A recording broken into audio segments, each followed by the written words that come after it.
Boa noite, meus irmãos. Vamos aí à primeira sessão de perguntas. E as duas primeiras perguntas que eu vou responder é: a oração da madrugada é mais poderosa? É atendida mais rápida? A resposta para essas duas perguntas é não. Há uma crença no meio pentecostal e neopentecostal de que o período da madrugada, né, período que vai de meia-noite às 6 da manhã, as orações elas são atendidas de maneira mais rápida do que em outros períodos do dia. Muitos chegam a acreditar que no período da madrugada, por causa das pessoas estarem dormindo, as orações delas são atendidas com mais urgência, né? Mas é uma crença que cai por terra, porque se a gente for levar em consideração a questão do fuso horário, aqui pode ser noite, né? Pode ser de madrugada. Mas e no Japão? No Japão é de dia, né? As pessoas estão acordadas. E criou-se, né, no meio evangélico esse mito do período da madrugada. Tem muitos textos na Bíblia que fala de buscar a Deus, de orar no período da noite. Em Provérbios capítulo 8, versículo 17, na versão ARC, está escrito: eu amo os que me amam, e os que de madrugada me buscam me acharão. Esse é um texto que fala de que se a gente buscar a Deus, né, no período da madrugada, a gente vai encontrá-lo. E tem um texto em Atos, capítulo 16, versículos 25 e 26, em que Paulo e Silas eles estão na prisão, e por volta do horário da meia-noite, eles oram e cantam louvores ao Senhor. E, em consequência disso, né, as portas do cárcere, todas elas se abrem. Ali Deus operou um milagre, né? Há outros textos também que falam de buscar, né, à noite, de orar, como 1 Samuel, capítulo 15, versículo 11, Salmos 119, versículo 62, Salmo 119, versículo 55, Lamentações, capítulo 2, versículo 19, são textos que relatam, né, essa busca, né, a Deus à noite, e oração à noite também. Só que em toda a Escritura a gente não vê base para que a gente tenha um horário específico que Deus ele vai atender às nossas orações. A gente não vê isso na Bíblia.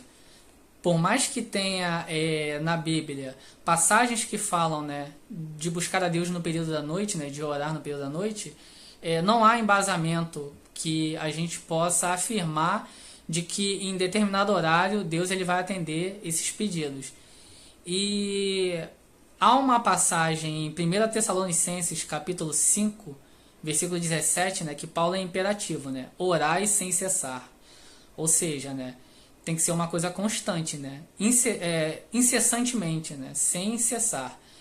E com relação ao horário, o ideal é que a gente escolha um período em que a gente esteja mais desperto, menos cansado, que a gente vai ter mais clareza, né, do que a gente vai estar orando.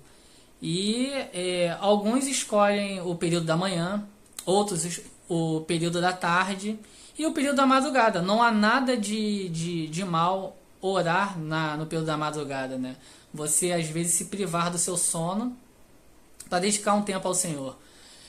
O problema é quando a gente cria um mito em torno do período em que a oração é feita.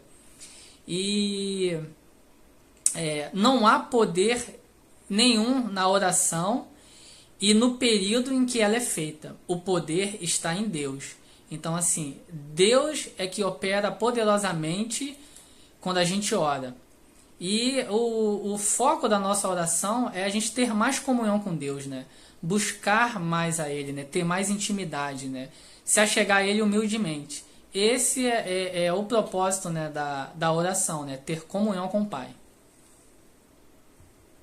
Continuando aí as perguntas. O que aprendemos com Jesus em relação à oração? Eu quero destacar aqui duas coisas. A primeira é que Jesus ele tinha plena consciência de uma vida de comunhão com o Pai por meio da oração. Então, Jesus ele buscava o Pai, buscava a Deus por meio da oração.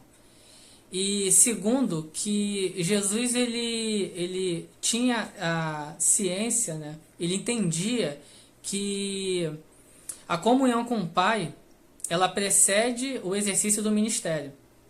Ou seja, a obra de Deus ela é feita debaixo de muita oração. E nos evangelhos nós vemos vários exemplos disso, né? De Jesus ele orando antes de fazer alguma coisa, de tomar uma decisão. Nós vemos no seu batismo, em Lucas 3:21, Jesus orou.